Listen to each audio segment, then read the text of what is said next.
Boa tarde, galera. Hoje a gente está aqui com a Priscila. Ela é bióloga da região da Serra das Torres e hoje eu vou fazer algumas perguntas para ela. Eu quero saber se alguém aqui do local já desrespeitou algumas leis e quais. Então, a comunidade, de modo geral, as pessoas ainda têm alguns hábitos, por exemplo, de captura de aves.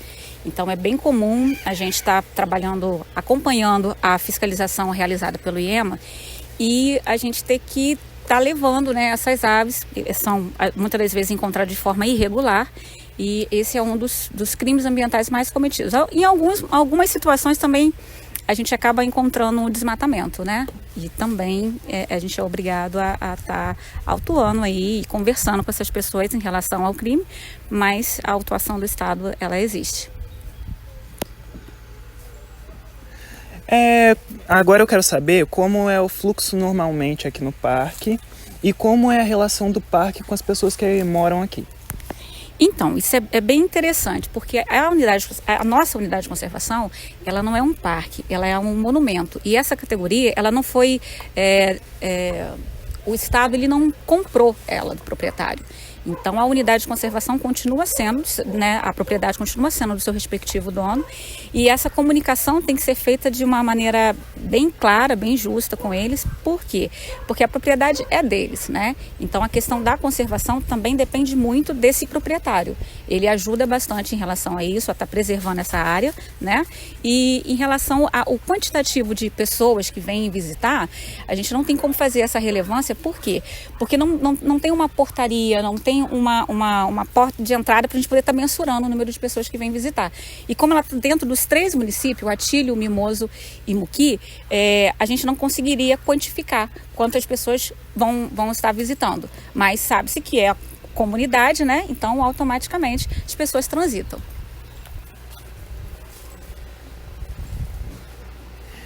Vocês têm algum monitoramento diário ou mensal do parque? E se sim, como ele acontece? Então, nós hoje realizamos o monitoramento dentro da unidade de conservação com as câmeras trap. Câmera trap ou armadilha fotográfica, né, que as pessoas conhecem aí. A gente põe em pontos estratégicos dentro da unidade de conservação e todo mês a gente vai lá buscar esses dados para poder verificar quais são as espécies que estão passando, quem está ali mais frequentemente, né? O monitoramento, né, nesse aspecto é feito a partir das armadilhas. Muito obrigada. Qual é o seu nome e qual papel você exerce? Meu nome é Guilherme Carneiro, de Mendonça, eu sou servidor do Instituto Estadual de Meio Ambiente. Minha formação original sou engenheiro florestal, né? Estou no órgão desde 2008, por meio de concurso público.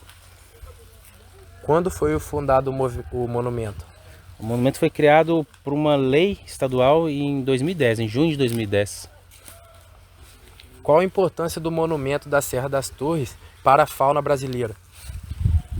O monumento, a gente pode dizer que ele tem uma relevância para, assim, em nível estadual, né? Tanto é que foi criado assim, pelo Estado do Espírito Santo, como unidade de conservação. E a gente tem espécies raras e endêmicas, né? Que são aquelas espécies que não ocorrem em outros locais, né? E isso com ainda poucos estudos. À medida que a gente vai estudando, a gente vai identificando mais espécies raras que ocupam esse local, né? Que reforça a importância da preservação do lugar. Como funciona a preservação dos animais que vivem no monumento? A preservação dos animais aqui é feita por meio de monitoramento para conhecer os animais que existem, né? E saber que tipo de ação que deve ser feito. Porque os animais têm demandas diferentes, né? Tem animal que precisa de um território maior, outros animais precisam de uma floresta mais preservada. E por meio também questão de fiscalização, né? Então a gente tem muito problema hoje ainda com caça na mata. Especialmente de alguns pequenos mamíferos, né, como paca e outros pequenos mamíferos. E também tem uma questão de aves, né? O pessoal ainda faz muita captura de aves, né, que estão soltas na natureza e colocam em gaiolas, né?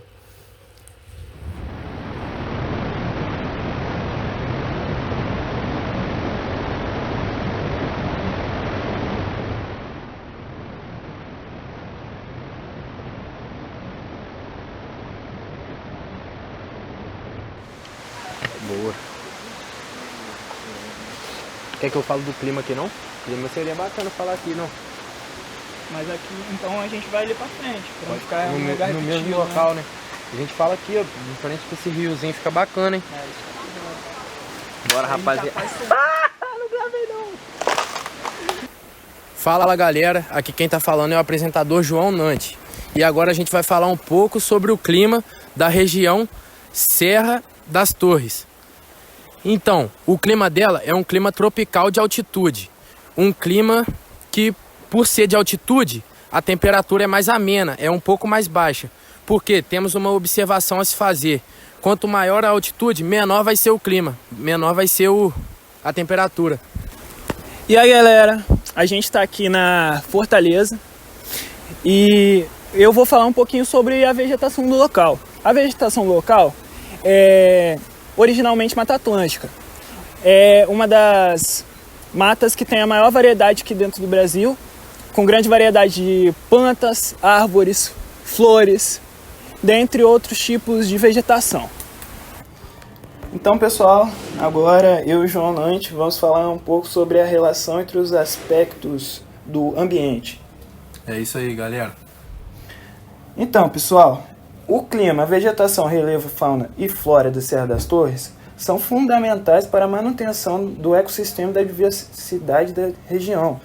O clima tropical de altitude influencia diretamente na vegetação, que predomina como Mata Atlântica. E com essa grande variedade de climas, formam animais e plantas que conseguem se adaptar a qualquer tipo de temperatura. A interação entre a vegetação exuberante, o relevo acidentado e o clima específico proporcionam um ambiente propício para a diversidade de espécies de animais, que dependem da flora local para alimentação, abrigo e reprodução.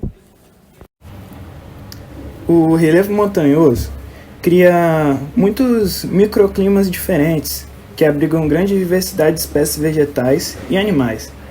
A presença de formações rochosas e desníveis oferecem habitats variáveis para a fauna do local, que permitem a existência de espécies adaptadas em diferentes condições de clima. Essa interconexão entre clima, vegetação, relevo, fauna e flora cria um ecossistema único e delicado, onde cada elemento desempenha um papel crucial na sustentabilidade e no funcionamento saudável do ambiente natural.